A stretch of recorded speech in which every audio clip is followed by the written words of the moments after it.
अध्याय 3 शहरी जीवनयापन के स्वरूप। हमने पिछले अध्याय में ग्रामीण जीवनयापन के विभिन्न स्वरूपों के बारे में जाना है। गांव के लोग कौन-कौन से कार्य करके अपनी आजीविका चलाते हैं। इस अध्याय में हम शहरों में रहने वाले लोगों के जीवनयापन के बारे में जानेंगे। भारत में 5,000 से ज्यादा शहर और कई महानगर हैं। इन महानगरों में 10 लाख से भी ज्यादा लोग रहते हैं और काम करते हैं। कहते हैं कि शहर में जिंदगी कभी रुकती नहीं। चलो एक शहर में जाकर देखें कि वहां लोग क्या काम करते हैं। क्या वे नौकरी करते हैं या अपने व्यवसाय में लगे हैं? वे अपना जीवन कैसे चलाते हैं? क्या रोजगार और कमाई के मौके समान रूप से सभी को मिलते हैं? यह बिहार की राजधानी पटना है। यहां लाखों लोग रहते हैं। यह बहुत बड़ा शहर है। मैं अक्सर यहां आती हूं, लेकिन रहने का मौका बहुत ही कम मिलता है। यहां मेरे मामा रहते हैं। एक बार मेरे ममेरे भाई बहन के बहुत जिद करने पर मैं यहां रुक गई। तब मुझे पटना शहर और वहां के लोगों को जानने का मौका मिला। फुटपाथ, पटरी पर काम करने वाले। हम सुबह ही घर से निकल गए थे। जैसे ही हम मुख्य सड़क की तरफ मुड़े, हमने देखा कि वहां काफी चहल पहल थी। सब्जी एवं फल बेचने वाले अपने ठेले पर सब्जी एवं फल सजा रहे थे। तो वहीं सब्जी और फल वाला घर घर बेचने के लिए अपना ठेला लिए जा रहा था। वहीं एक महिला बेचने के लिए टोकरी में कुछ पूजा सामग्री लेकर बैठी थी। फुटपाथ। सड़क के दूसरी तरफ एक व्यक्ति टेबल पर कई तरह के अखबार रखकर बेच रहा था। कुछ लोग अखबार पढ़ रहे थे तो कुछ लोग खरीद कर ले जा रहे थे। ऑटो रिक्शा स्कूल के बच्चों से ठसाठस भरा हुआ हार्न बजाता हुआ गुजर रहा था। पास में एक पेड़ था जिसके निकट एक मंदिर था। पेड़ के नीचे मोची अपने टिन के बक्से से सामान निकाल रहा था। पास में एक नाई अपना काम शुरू कर चुका था। थोड़ी दूर पर एक सैलून था जहां कुछ नौजवान दाढ़ी बनवाने एवं केश कटाने के लिए जा रहे थे। सड़क के किनारे बैठा नाई कम ही पैसे में दाढ़ी बना देता था। सड़क से थोड़ी दूर जाकर एक व्यक्ति ठेला पर तरह तरह के बर्तन जैसे थाली, कटोरी, चाय छन्ना, कप आदि बेच रहा था जिसे हम लोग प्रायः इस्तेमाल करते हैं। ये सभी लोग स्वरोजगार में लगे हुए हैं। उनको कोई दूसरा व्यक्ति रोजगार नहीं देता है। उन्हें अपना काम स्वयं ही संभालना पड़ता है। वे स्वयं योजना बनाते हैं कि किन किन चीजों को बेचे, माल कितना खरीदे, कहाँ से खरीदे, अपनी दुकान कहाँ लगाए। उनकी दुकानें अस्थायी होती हैं। कभी वे सड़क के किनारे चादर या चटाई बिछाकर दुकान लगा लेते हैं तो कभी खंभों पर तिरपाल या प्लास्टिक चढ़ाकर दुकान लगाते हैं। ये रोज खरीदते हैं, रोज बेचते हैं। इनकी कमाई कम होती है। इनकी आय मजदूरों जैसी है, पर ये अपना व्यवसाय खुद चलाते हैं। इन सभी व्यापारी को पटरी वाला व्यापारी कहा जाता है। ये व्यापारी सड़कों के किनारे फुटपाथ पर रखकर अपना सामान बेचते हैं। ये अपनी दुकान ऐसे स्थान पर लगाते हैं जहां खूब भीड़ रहती है। इनके द्वारा बेची जाने वाली वस्तुएं दैनिक उपयोग की होती है। ग्राहकों के लिए इनसे सामान खरीदना बहुत आसान होता है, क्योंकि जब भी हम कहीं आते जाते हैं तो प्रायः ये रास्ते के किनारे ही बैठे होते हैं और बिना अधिक समय व्यय किए हम आसानी से मनपसंद सामान खरीद सकते हैं। ठेले वाले जो चीजें बेचते हैं वे अक्सर घर पर उनके परिवार वाले बनाते हैं। उदाहरण के लिए सड़कों पर गुपचुप, समोसे, चाट, भुंजा आदि। यह ज्यादातर घर पर ही तैयार किया जाता है। इन व्यापारियों के पास कोई सुरक्षा नहीं होती है। पुलिस या नगर निगम वाले इन्हें तंग भी करते हैं। उनको अक्सर दुकान हटाने के लिए कहा जाता है। हमारे देश के शहरी इलाकों में लगभग 1 करोड़ लोग फुटपाथ और ठेलों पर सामान बेचते हैं। बहुत सी जगहों पर इस काम को यातायात और पैदल चलने वाले लोगों के लिए एक रुकावट की तरह देखा जाता है। लेकिन कुछ संस्थाओं के प्रयास से अब इसको सभी के लिए उपयोगी और आजीविका कमाने के अधिकार के रूप में देखा जा रहा है। कानून में बदलाव आने से उनके पास काम करने की जगह होगी और यातायात एवं लोगों का आवागमन भी सहज रूप से हो पाएगा। प्रश्न 1। एक किन आधारों पर कहेंगे कि फुटपाथ या पटरी पर काम करने वाले स्वरोजगार में लगे होते हैं? प्रश्न 2। अपने आसपास के फुटपाथ पर फल की दुकान लगाने वाले किसी व्यक्ति से पूछकर बताओ कि उसकी दिनचर्या, जैसे वह फल कहाँ से एवं कब खरीदता है। वह सुबह दुकान कब लगाता है, शाम को दुकान कब उठाता है, यानी वे दिन भर में कितने घंटे काम करते हैं। इस काम में उनके परिवार के सदस्य क्या मदद करते हैं। चलते चलते मैं थक गई और मैं बाजार जाने के लिए उस जगह पर आ गई जहां रिक्शे वाले कतार में खड़े होकर सवारी का इंतजार कर रहे थे। हमने एक रिक्शे वाले को बाजार जाने के लिए तय किया। श्यामनारायण, एक रिक्शा चालक। गांव से काफी लोग काम की तलाश में शहर आते हैं। उसी में से श्यामनारायण भी एक है। वह भभुआ जिले का कृषक मजदूर है। उसके पास जमीन नहीं है। गांवों में साल भर खेती में मजदूरों की आवश्यकता नहीं होती है। ये फसल के कटाई बुवाई के समय गांवों में काम करते हैं। इस काम से जो कमाई होती है उससे परिवार का खर्च नहीं चल पाता है। इसलिए जब खेतों में काम नहीं मिलता है तो ये शहर आकर रिक्शा चलाते हैं। यह इनका प्रतिदिन का काम है, किंतु तबीयत खराब होने की स्थिति में कमाई नहीं हो पाती। ये रैन बसेरा में रात गुजारते हैं। रोज 150 से 200 रुपया इनकी कमाई होती है। अगर इनका अपना रिक्शा नहीं होता है तो ये रिक्शा का भाड़ा प्रतिदिन 30 से 35 रुपया रिक्शा मालिक को देते हैं। प्रतिदिन 60 से 70 रुपया खाने एवं अन्य जरूरतों में खर्च हो जाते हैं। बाकी पैसा ये परिवार के लिए बचा लेते हैं। 20 से 25 दिनों पर एक बार परिवार से मिलने गांव भी चले जाते हैं। इसी पैसे से परिवार का जीवन यापन चलता है। कभी कभी इनके घर की महिलाएं भी मजदूरी करके कुछ कमा लेती हैं। प्रश्न 1। श्यामनारायण कुछ समय शहर में एवं कुछ समय गांव में रहता है, क्यों? प्रश्न 2। श्यामनारायण रैन बसेरा में क्यों रहता है? बाजार में। जब हम बोरिंग रोड बाजार पहुंचे तो दुकानें खुलनी शुरू ही हुई थीं। लेकिन त्योहार के कारण वहां बहुत भीड़ हो चुकी थी। वहां कपड़े, चप्पल, बर्तन, बिजली के सामान, मिठाई आदि की दुकानों की लंबी कतार थी। हम लोग एक रेडीमेड कपड़े के शोरूम में गए। वहां से मुझे कुछ कपड़े लेने थे। यह 3 मंजिला शोरूम था और हर मंजिल पर अलग प्रकार के कपड़े थे। बाजार में ही 1-2 डॉक्टर की क्लिनिक भी थी। वहां भी लोगों की भीड़ थी। मैं अपने मामा जी के साथ एक बड़ी दुकान में पहुंची और वहां बैठे दुकानदार से बात करना शुरू किया एवं उसके बारे में जानना चाहा। प्रमोद। पहले मेरे पिताजी व चाचा एक छोटी सी दुकान चलाते थे। रविवार और त्योहारों के अवसर पर मैं अपनी मां के साथ उनकी मदद करता था। अपनी स्नातक तक की पढ़ाई पूरी करने के बाद मैंने भी काम करना शुरू किया। इस समय मैं अपनी पत्नी अंशु के साथ यह शोरूम चलाता हूं। अंशु, हमने कुछ सालों पहले यह शोरूम खोला है। मैं ड्रेस डिजाइन हूं। मैं इसके साथ बुटीक भी चलाती हूं। मैं इसी की पढ़ाई की हूं। आजकल युवा वर्ग तथा बच्चे आकर्षक कपड़े पहनना पसंद करते हैं। इसको ध्यान में रखकर हमने रेडीमेड कपड़ों को आकर्षक रूप में सजाकर यह शोरूम खोला। हम अपने शोरूम के लिए माल दिल्ली, मुंबई, अहमदाबाद से मंगवाते हैं। कभी कभी कुछ कपड़े विदेशों से भी मंगवाते हैं। शोरूम के प्रचार प्रसार के लिए हम विज्ञापन भी देते हैं। इससे हमारे व्यापार में बढ़ोतरी हुई है। इससे हमारा जीवन स्तर ऊंचा हो गया है। हमने एक कार भी खरीदी है और एक मकान भी बनवाया है जो बाजार से कुछ दूरी पर है। प्रमोद और अंशु जैसे बहुत सारे लोग हैं जो शहरों में अपनी दुकानें चलाते हैं। ये दुकानें छोटी बड़ी हैं और लोग अलग अलग चीजें बेचते हैं।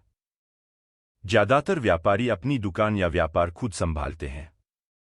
वे किसी दूसरों की नौकरी नहीं करते बल्कि दूसरों को नौकरी पर रखते हैं, जैसे मैनेजर, सहायक, गार्ड, साफ सफाई के लिए कर्मचारी आदि।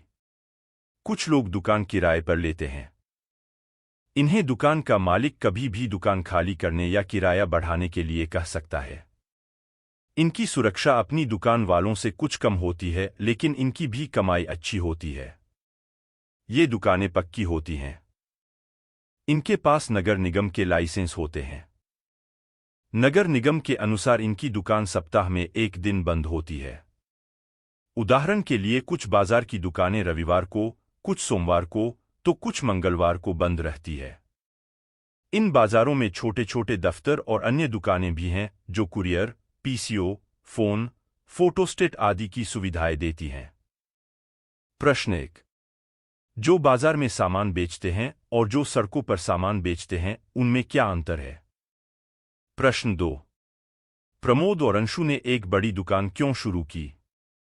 उनको यह दुकान चलाने के लिए कौन कौन से कार्य करने पड़ते हैं? फैक्ट्री में मुझे हाथों की कढ़ाई वाला एक चादर खरीदना था। मेरी बहन ने कहा चलो मैं तुम्हें आकांक्षा के पास ले जाती हूं। वो बहुत अच्छी कढ़ाई करती है और इसी तरह की एक फैक्ट्री, कपड़ा मिल, में काम भी करती है। यह फैक्ट्री शहर के एक कोने पर था। हम लोगों ने कुछ दूरी रिक्शा से तय किए। स्टैंड से बस लेकर फैक्ट्री के लिए चले। बस में काफी भीड़ थी। उस फैक्ट्री में काम करने वाले बहुत सारे लोग इसी बस पर थे। कुछ देर बाद बस एक मोड़ पर ठहर गई। मोड़ पर बहुत सारे लोगों का झुंड दिखाई दे रहा था। उनमें से कुछ खड़े थे और कुछ दुकान के बाहर बैठे थे। कुछ लोग स्कूटर, मोटरसाइकिलों पर सवार होकर इनसे बातचीत कर रहे थे। मेरी बहन ने बताया कि यह लेबर चौक है। ये प्रतिदिन काम करने वाले मजदूर या मिस्त्री है। कुछ जहां भवन बन रहे होते हैं वहां मजदूरी करते हैं। कुछ घरों या दुकानों में रंगाई पुताई का भी काम करते हैं। कुछ लोग टेलीफोन की लाइन और पानी की पाइप के लिए खुदाई का काम करते हैं, लेकिन इन्हें हमेशा काम नहीं मिलता। ऐसे काफी अनियमित मजदूर शहर में है। कुछ देर में हम लोग फैक्ट्री पहुंच गए। हम फैक्ट्री में घुसे तो हमने पाया कि वहां इस काम में बहुत सारे लोग लगे हुए थे। मैंने कभी सोचा भी नहीं था कि इस काम में इतने लोग लगे हुए होंगे। छोटे छोटे काम व्यक्तियों में बंटे हुए थे। यहां हाथ और मशीन दोनों से यह काम हो रहा था। कुछ लोग नाप कर कपड़े काट रहे थे, कुछ कढ़ाई कर रहे थे, कुछ उसमें डिजाइन छाप रहे थे, कुछ पैकिंग में लगे हुए थे।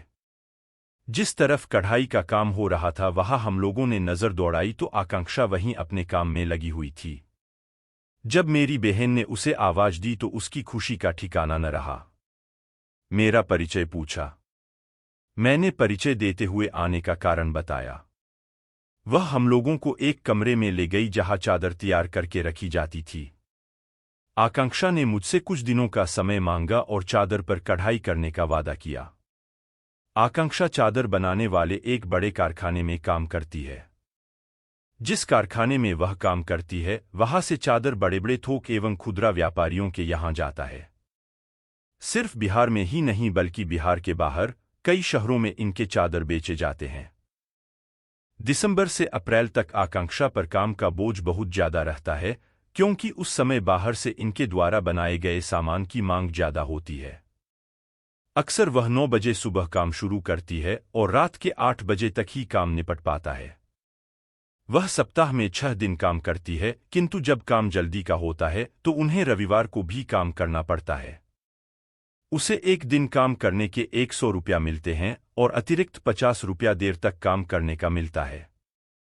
कुछ ही कारीगर ऐसे हैं जिन्हें स्थायी रूप से रखा जाता है।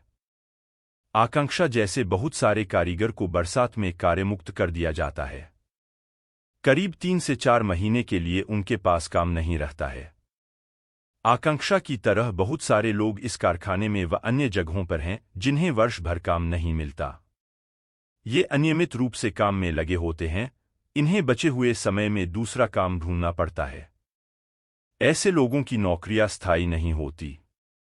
अगर कारीगर अपनी तनख्वाह या परिस्थितियों के बारे में शिकायत करते हैं तो उन्हें निकाल दिया जाता है। नौकरी की कोई सुरक्षा नहीं है। प्रश्न 1। आकांक्षा जैसे लोगों की नौकरी की कोई सुरक्षा नहीं है, ऐसा आप किस आधार पर कह सकते हैं? प्रश्न 2। आकांक्षा जैसे लोग अनियमित रूप से काम पर रखे जाते हैं, ऐसा क्यों है? दफ्तर में दूसरे दिन मैं अपनी मामी से मिलने उनके कार्यालय में गई। मेरी मामी बैंक में कार्यरत है। वह वहाँ शाखा प्रबंधक यानी ब्रांच मैनेजर हैं। उन्होंने कहा था कि शाम में 5:30 बजे से पहले मेरे बैंक पहुंच जाना। बैंक ऐसी जगह पर था जहां चारों तरफ बड़ी बड़ी इमारत थी, शॉपिंग कॉम्प्लेक्स भी थे, कार पार्किंग भी थी। मामी सप्ताह में 6 दिन काम पर जाती है। प्रतिदिन वह 9:30 बजे काम पर जाती और 5:30 बजे वापस आती हैं। कभी कभी वह अपना काम घर पर भी निपटाती हैं। वह एक स्थायी कर्मचारी है। स्थायी कर्मचारी होने के कारण उनको निम्नलिखित फायदे भी मिलते हैं। बुढ़ापे के लिए बचत, उनके वेतन का एक हिस्सा भविष्य निधि में जमा होता है। इस बचत पर ब्याज भी मिलता है। नौकरी से सेवानिवृत्त होने पर यह पैसा मिल जाता है। सेवानिवृत्ति के बाद भी नियमित पेंशन सरकार देती है। अवकाश, रविवार और अन्य पर्व त्योहारों में छुट्टी मिलती है। वार्षिक छुट्टी के रूप में भी कुछ दिन मिलते हैं। परिवार के लिए चिकित्सा की सुविधाएं। सरकार एक सीमा तक कर्मचारी और उनके परिवार के सदस्यों के इलाज का खर्च उठाती है। इस तरह के कई कर्मचारी हैं जो किसी कंपनी में या किसी सरकारी कार्यालय में काम करते हैं, जैसे सचिवालय, शिक्षा विभाग, दूरसंचार विभाग तथा भारत सरकार एवं राज्य सरकार के उपक्रमों में काम करने वाले कर्मचारी आदि। यहां उन्हें नियमित और स्थायी कर्मचारी की तरह रोजगार मिलता है। उनका विभाग एवं कार्य तय होता है। उनको समय पर वेतन मिलता है। काम नहीं होने पर भी उन्हें अनियमित मजदूरों की तरह निकाला नहीं जाता। हम मामी के साथ उनकी कार में बैठ गए। कार घर की ओर दौड़ पड़ी। रास्ते में मामी ने बताया कि हमें नई काम करने वाली नौकरानी मिल गई है। हमारे सहकर्मी के यहां भी वह काम करती है। उसका नाम सरला है। सरला की तरह यहां बहुत सारे लोग हैं जो घरों में अपनी सेवा देते हैं। ये दूसरे के घर जाकर बर्तन साफ करना, झाड़ू देना, पोछा लगाना आदि काम करती है। इन्हीं में से कुछ बच्चों को स्कूल जाने के लिए बस स्टैंड तक छोड़ने तथा लाने का काम करती है। इन्हें इनके मालिक महीने में पैसा देते हैं। विशेष परिस्थिति जैसे खुद बीमार पड़ने या परिवार में किसी के बीमार पड़ने पर, शादी विवाह, पर्व त्योहारों के अवसर पर अतिरिक्त पैसा देते हैं। साल में 1-2 बार इन्हें कपड़ा भी दिया जाता है। प्रश्न 1। दूसरों के घरों में काम करने वाली एक कामगार महिला के दिन भर के काम का विवरण दीजिए। प्रश्न 2। दफ्तर में काम करने वाली महिला और कारखाने में काम करने वाली महिला में क्या क्या अंतर है? प्रश्न 3। क्या भविष्य निधि, अवकाश या चिकित्सा सुविधा शहर में स्थायी नौकरी के अलावा दूसरे काम करने वालों को मिल सकती है? चर्चा करें। कुछ ही देर में गाड़ी घर पहुंची, लेकिन आज बहुत मजा आया। मैंने सोचा कि कितना अच्छा है कि शहर में इतने सारे लोग इतनी तरह का काम करते हैं। वे कभी एक दूसरे से मिलते भी नहीं, मगर उनका काम उन्हें बांधता है और शहरी जीवन को बनाए रखता है। अभ्यास 1। अपने अनुभव तथा बड़ों से चर्चा कर शहरों में जीवनयापन के विभिन्न स्वरूपों की सूची बनाएं। 2। अपने अनुभव के आधार पर नीचे दी गई तालिका के खाली स्थान को भरें। 3। पटरी पर के दुकानदार एवं अन्य दुकानदारों की स्थिति में क्या अंतर है?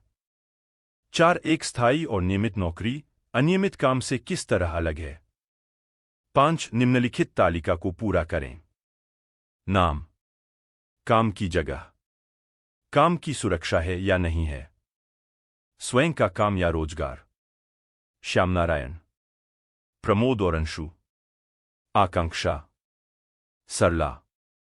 6। एक स्थायी एवं नियमित नौकरी करने वालों को वेतन के अलावा और कौन कौन से लाभ मिलते हैं? राष्ट्रीय तंबाकू नियंत्रण कार्यक्रम। 1। सभी तंबाकू उत्पाद हानिकारक हैं। 2। कोई भी तंबाकू उत्पाद किसी भी मात्रा में सुरक्षित नहीं है। 3। बीड़ी उतनी ही हानिकारक है जितनी कि सिगरेट। 4। सेकेंड हैंड धूम्रपान भी जानलेवा होता है। 5। तंबाकू चबाने से मुंह के कैंसर सहित कई रोग हो सकते हैं।